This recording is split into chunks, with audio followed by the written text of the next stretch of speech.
touch you no more. Never should've listened to the serpent. You shot yourself in the foot again.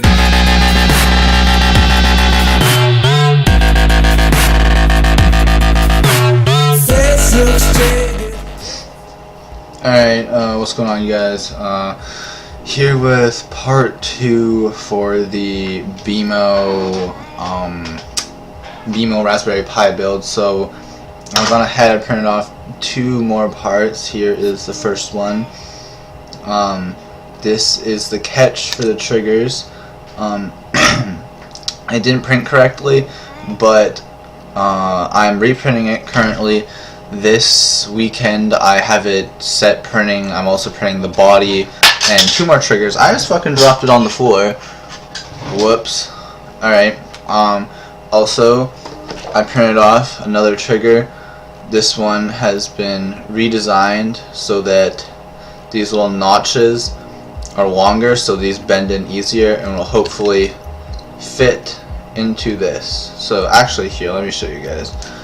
It will end up fitting together like this. This trigger will end up fitting, these 2 little dots will end up fitting right in here, and this will end up holding the trigger button. So obviously the bottom of this didn't print correctly. I'll actually have pictures on screen because I actually took our school camera, I took some good pictures of it just so I could give you guys a really good example.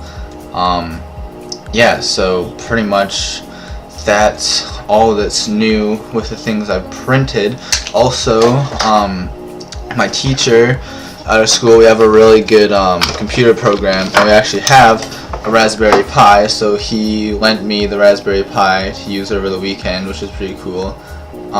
Yeah, so I have one of these to use. But sadly, the SD card he gave me is only 2 gigabytes, so it can't fit any of the operating systems on it. Notable thing is that I got a whole box full of shit. Most notably the things in it, breadboard,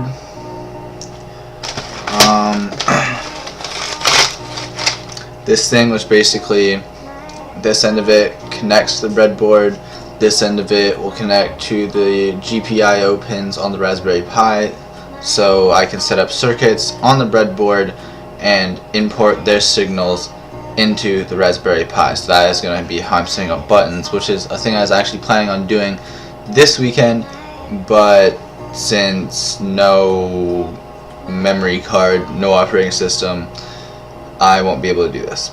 But that is yeah, something to look forward to in the future. I know I told you guys I was printing the body last time I uploaded a video. I think it was like yesterday, but I showed up to school that day and it had actually printed incorrectly. The printer wasn't calibrated correctly, and yeah, basically the print didn't work. So now I'm reprinting it with all these other new parts that I'm printing as well. So yeah, that pretty much sums up all the new things I printed and designed. So now I'm gonna go over into Blender and I'll show you guys the changes that I've made to the design there. So yeah.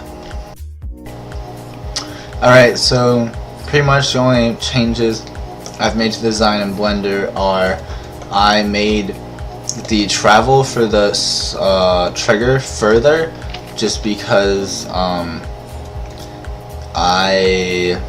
what's the word for it? There wasn't enough space already. When it printed, when both parts were finished printing, I figured that there needed to be a lot more travel, so I increased the amount of travel. Also, you actually can't see it in this blend file because this actually isn't my most current one, but I got rid of these notches right here, these little extruded parts on those right there. I got rid of this, and now it's completely flat. And I got rid of the indents in the walls, so now this is completely flat, and that's just because when the printer prints, it is much more effective for this to be completely flat with it than to have these indents. That's why it printed incorrectly. So it would be useful because this is a much better way of attaching it, but it will print a lot smoother if I just get rid of them. And honestly, the loss is minimal and it will print 10 times better, so it is worth it.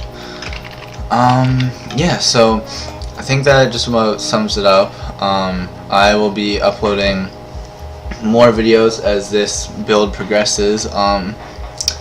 I'm going to have this entire case printed, so like the body, this part, the new one, 2 triggers, yeah, so I'm going to have all those printed on Monday in hot pink, so that's going to be pretty cool, you know. Yeah, so that'll be really cool if this all prints correctly, so I'll have some parts to show to you guys on Monday, hopefully. So I probably won't be making another video until then because I don't really have any updates to post. I can't fiddle around with the Pi because I don't have a memory stick. There'll be no new parts printed because it's the weekend and I have nothing to do. Yeah, so if you want to keep up to date with the build, subscribe to me. Yeah, check out my other videos for more interesting shit. Yeah, so until next time, I'll talk to you guys later.